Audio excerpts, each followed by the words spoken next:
Good morning class. बेटा 8th class, आपका जो आज का टॉपिक है कंपनी का फैलता शासन। ठीक है, ये टॉपिक आपका हिस्ट्री का टॉपिक है बेटा। ठीक है, हमारे अतीत का है। अतीत का चैप्टर 2 में से है ये, अतीत का चैप्टर 2। ठीक है बेटा, हाँ, कंपनी का फैलता शासन। तो बेटा इसमें आपका जो फर्स्ट क्वेश्चन है वो है सहायक संधि क्या होती है। तो सहायक संधि का अर्थ है जो रियासत इस बंदोबस्त को मान लेती थी उसे अपनी स्वतंत्र सेनाएं रखने का अधिकार नहीं रहता था, उसे कंपनी की तरफ से सुरक्षा मिलती थी। ठीक है, इसके लिए कंपनी को रकम देनी होती थी। तो सहायक संधि क्या है? सहायक संधि का अर्थ हो गया बेटा कि जो रियासत इस बंदोबस्त को मान लेती थी, कौन से बंदोबस्त को? सहायक संधि को मान लेती थी, उसे अपनी स्वतंत्र सेना बनाए रखने का कोई हक नहीं था। अब वो किसकी उस पर डिपेंड रहती थी? कंपनी पर डिपेंड रहती थी, और कंपनी ही उसे सुरक्षा देती थी और कंपनी को उसे उसके बदले में पैसे देने पड़ते थे।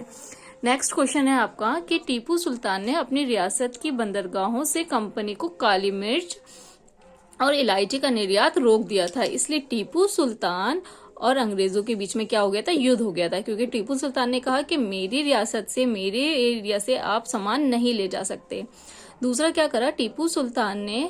फ्रांसीसियों के साथ मिलके, ठीक है, टीपू सुल्तान ने किसके साथ मिलके? फ्रांसीसियों के साथ मिलके, फ्रांस के साथ मिलके अपनी ताकत को ज्यादा मजबूत बनाया और अंग्रेजों के अगेंस्ट खड़ा हो गया। इसलिए अंग्रेज जो है वो टीपू सुल्तान से नाराज हो गए, और यही वजह रही अंग्रेजों की और टीपू सुल्तान की लड़ाई की।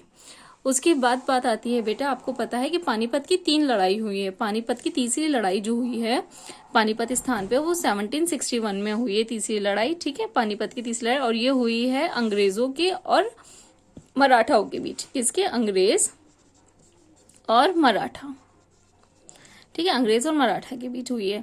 ठीक है, और जो 2 ताकतवर मराठा योद्धा थे उनका नाम है महादजी संधिया और नाना फाइनिस। नाना फाइनिस और महादजी संधिया 2 मराठा योद्धा थे जिन्होंने लड़ाई में हिस्सा लिया। ठीक है, अंग्रेजों के साथ बराबर मुकाबला किया, लेकिन पानीपत की तीसरी लड़ाई के बाद मराठाओं को हार का मुंह देखना पड़ा और अंग्रेजों ने पूरे दक्षिण भारत में अपना कब्जा कर लिया। तो क्लास, ये आपकी आज की वर्कशीट है। सभी बच्चे इस वर्कशीट को अपनी कॉपी में फिल करेंगे बेटा।